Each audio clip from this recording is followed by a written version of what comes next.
renewable energy company, right? So in this PowerPoint, I'm not going to only talk about the sources of renewable energy, but I'm going to talk about carbon emissions, what carbon emissions is, and I'm going to also go into the depth of how electricity is actually being generated when we talk about renewable resources. So this PowerPoint is going to be really good not only for you guys to know what renewable energy is, but also for your customers, right? How many times do we get the question of what is renewable energy? Do you guys know what renewable energy is? Okay, we got one. Yeah, do it. Who knows? Raise your hand if you know what renewable energy is. Okay, good. All right, that's good. We all kind of should have an idea, right? We're explaining to people we're the experts of renewable energy. So we'll just go right into it. So what is renewable energy? Anybody?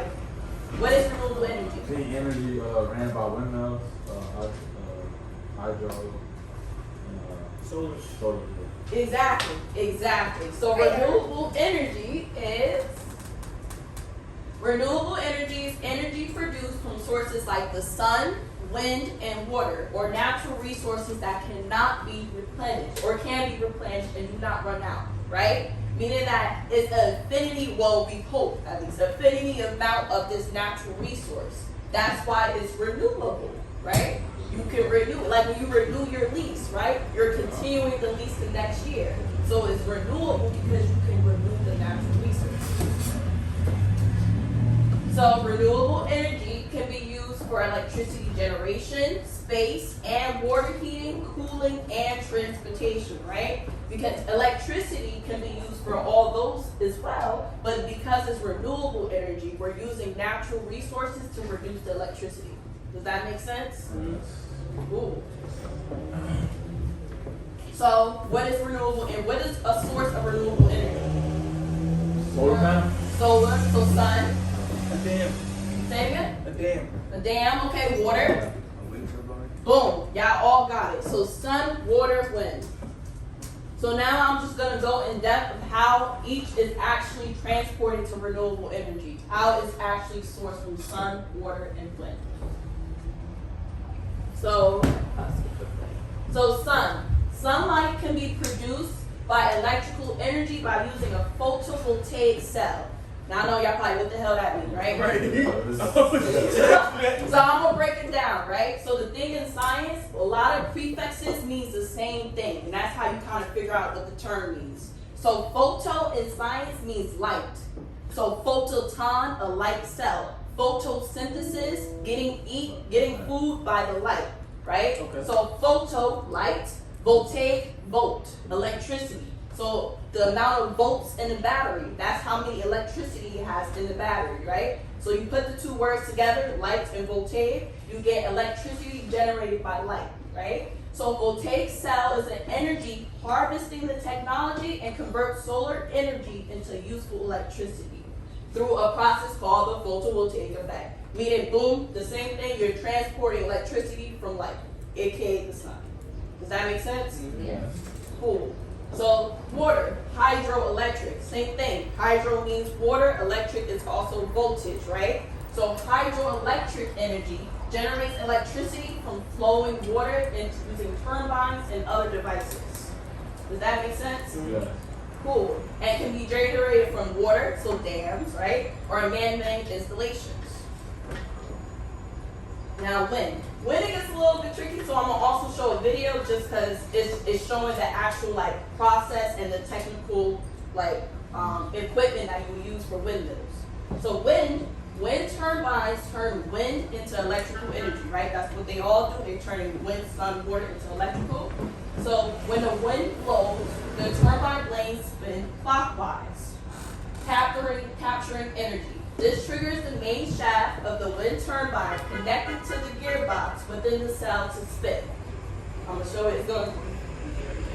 The gearbox sends the wind energy to the generator, converting it to electricity, and then electricity travels to the transformer where voltage levels are adjusted to match with the grid. So what the hell I just say? I'm about to show you. We've been harnessing the wind since the ancient Egyptians used sailboats to travel, and windmills were used in agriculture in China over 2,000 years ago. Americans were using wind turbines to produce electricity as early as the 1800s. You may have seen fields of turbines in wide open spaces where you live, since more than 3/4 of U.S. states produce wind energy on a large scale. They may look small from a distance, but a modern turbine can be as tall as a 20-story building, with airplane wing-shaped blades that are as long as a football field. The blades spin at a slow speed of about 1 revolution every 3 seconds. A computer inside the box that sits at the top of the tower controls the direction of the blades to make sure they capture the most wind possible. The blades are connected to faster spinning gears inside the box that create kinetic energy. A generator converts that energy into electricity, which travels down the tower through a cable. The cable connects to the power grid that serves our communities. See? All it takes is a little fresh air to make the turbines go round. So carbon emissions, right? So another thing that some of us say in our renewable energy pitch is that there's been a high level of carbon, right? Mm-hmm. So exactly, there's a tie of renewable energy and carbon emissions. What is carbon emissions? Anybody raise your hand? What is carbon emissions? Beta. Carbon emissions is basically just maybe like carbon dioxide going up to the air, just polluting the ozone. Exactly what you said. So carbon emissions is the release of carbon dioxide into the environment. So that's literally what carbon emissions is. The chemical carbon dioxide just into the environment, right? Now, we have good things and bad things about this, right? So we have natural processes that do produce carbon in the air. That's good. What are some of these processes? Do you know? Boom, trees, that's one of them. What's another one? Us, exactly, yes, us. And then oceans, right? Oh, yeah? So carbon dioxide can be released by natural processes such as the ocean, plants, and respiration. Respiration is just a fancy term of inhaling oxygen, exchanging carbon dioxide, which we do every day, right? Plants, photosynthesis, as well as producing the carbon dioxide. Ocean as well. So the environment naturally produces carbon dioxide. So when it's ever too much of something, that's when things get extreme and get bad, right? So when we have toxic levels of carbon, this is usually made through unnatural processes, right? Such as fracking, such as burning fossil fuels, such as burning coal. That's when it becomes a toxic level of carbon in the environment, and that's when it's bad for us. The thing about life and about nature is very systematic. So whenever it's something too much or too little of something, the system doesn't work. Unbalanced, right? It's like when you have too much sugar, right? You might have diabetes, but when you have too low of a sugar, you might die as well. You need the right amount of sugar that keeps your body going. That's how nature works. So carbon emissions, so this is a graph showing how many molecules of carbon emissions is released into the environment every year, right? So the unit is ppm. In science, we have units to show how per amount of something. So parts per million, each million molecules of air that has the amount of carbon dioxide. So you have 400 ppm, you have 405 ppm, right? And did you know that 1 kilowatt of carbon, so think about when you look at the electricity bills, right? And they have 1,000 kilowatts, 2,800, right? So 1 kilowatt equals almost 0.85 pounds of carbon emissions per kilowatt. So that's why we saying we're like, oh my God, but your thing is being burned by fossil fuels. That's why we're saying we're emphasizing the issue, because every kilowatt that they produce from burning fossil fuels and coal is bringing carbon into the air. And remember, we don't want extra carbon. We want a normal set of carbon. We don't need no toxic levels of carbon. Because it's not only bad for them, it's bad for the environment, it's bad for everybody. So, again, why is bad? Because carbon dioxide is one of the greenhouse gases that absorbs radiation, prevents heat from escaping from our environment, and this excess heat creates and disrupts weather patterns, aka global warming, right? We're in the middle of winter, our weather should not be 97 degrees or anything like that. Because of the increased radiation from carbon dioxide, that's why it's bad. We don't need toxic levels of carbon dioxide, right? Especially because we use a biological process to intake oxygen and exhale carbon dioxide. That's bad for us. We don't need none of that. Any questions? No? Okay. No. So how do we combat this? Less carbon emissions. Remember, we help save the environment or the planet by marketing and informing about renewable energy. Have y'all ever heard at the end of the TV call, they be like, thank you for helping the environment, or thank you for saving the environment, right? Yeah. That's a real thing. Yes, it's a marketing tool, but if you really think about it, we do help save the planet. Every time we have somebody switch over to renewable energy, that's less carbon emissions in the air. That's less toxic levels of fossil fuels being burned in coal. Now it's sun, wind, water. That's why we make an impact on the environment.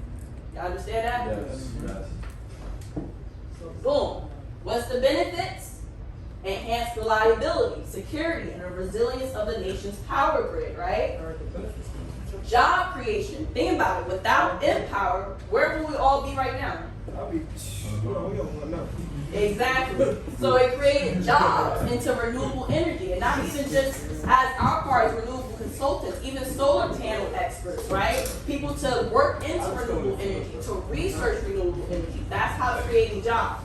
Reduce carbon emissions, which we kind of talked about already, and creates U.S. energy independence, increase affordability, right? Think about the price protection, okay, right? Yeah. That's the affordability. Solar panels. A lot of people that have solar panels, they get grants from those solar panels and really do save a ton of money using a solar panel than they would using a utility. So that's another thing. Expanded clean energy access from non-grid connected or remote, coastal, or islanded communities. So not only we're providing renewable energy in westernized areas, but we're producing it in all types of cultures, all types of environments, which is good for the environment overall, right? Yes. Cool. So this is just showing renewable energy again, and the U.S. consumption of each type of renewable energy. So, huh? No, I was reading. Oh yeah. So, boom. So if renewable energy generates about 20% of U.S. electricity. Not a great number, but we did increase from the years, because honestly before it probably was like 5, 4, 10, and now we're at 20. So it is growing every year, which is good. So right now that's the most popular is wind. I don't know if you notice, a lot of people are way more familiar with the windmills than any other type of renewable energy, right?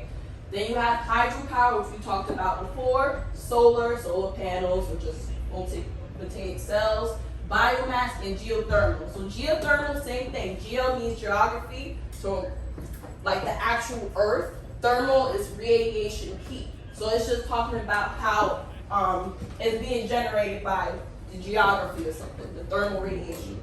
That's kind of tough. So that's how geothermal is. But those are the different types. And again, wind is being the most popular and geothermal not as popular. But we are increasing into numbers of using renewable energy.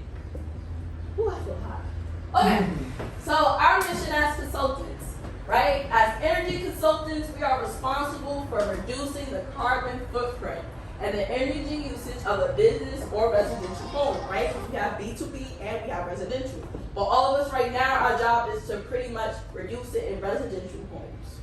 So we are attentive to detail, right? That's why we're very informational. That's why we're the experts of renewable energy. And we have excellent communication skills, knowing how to talk to the customer, how to break it down easily for them to understand, so that we're able to communicate and inform our customers about green energy. So one of the coolest things about working at Empower is that we sell renewable energy. And in the past 2 years, I would say I signed up about 700 or 800 accounts. So these are like people that had no clue that they can actually receive cleaner energy, which is a lot better for the environment. So belief in your product is very important. And when I go to these customers' homes, I'm not only am I selling them, I'm educating them on how they can save the planet.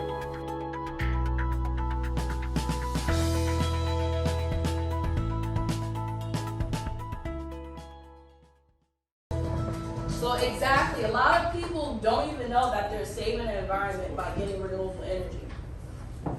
And that's crazy, because this is the thing that, again, is becoming more and more popular. And that's why even Pico sends them the notification about, supplier switch and whatnot, because even in Philadelphia, by 2050, they are trying to make everything renewable energy. So this is the way, this is the gear we're going towards, not only it's just in the city or the state, but as the whole universe. Because at the end of the day, most of our natural resources is not, yes, they're not, they don't run out, but you know, some of the things that we use in the, you know, fossil fuels, coal, those things are running out. So that's why we're trying to see, okay, how we're going to continue to keep life going, how we're going to continue to have electricity going. Maybe we need to go through the natural way because they don't actually replenish versus using something that is bad not only for the environment but for ourselves, right? So this is the way the world is actually gearing towards to. So that's mostly it. I thought it would be longer than this, but every small action counts. Let's just save the planet together. And so again, every day when we switch somebody over from using regular fossil fuel energy to renewable energy, we help the carbon footprint. So that's us saving the planet. And that's my presentation.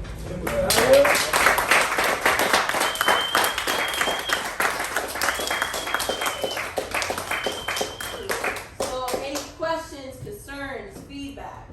Yes. Yo, I like the 1 kilowatt is 1 pound of carbon, or almost 1 pound of carbon in the air. So that's actually crazy. You think about people who have like 10,000 kilowatts a year, so that's 10,000 pounds of carbon. So that's crazy. Yeah. Hey, thank you. All right, Dr. Carl. All right, Veda.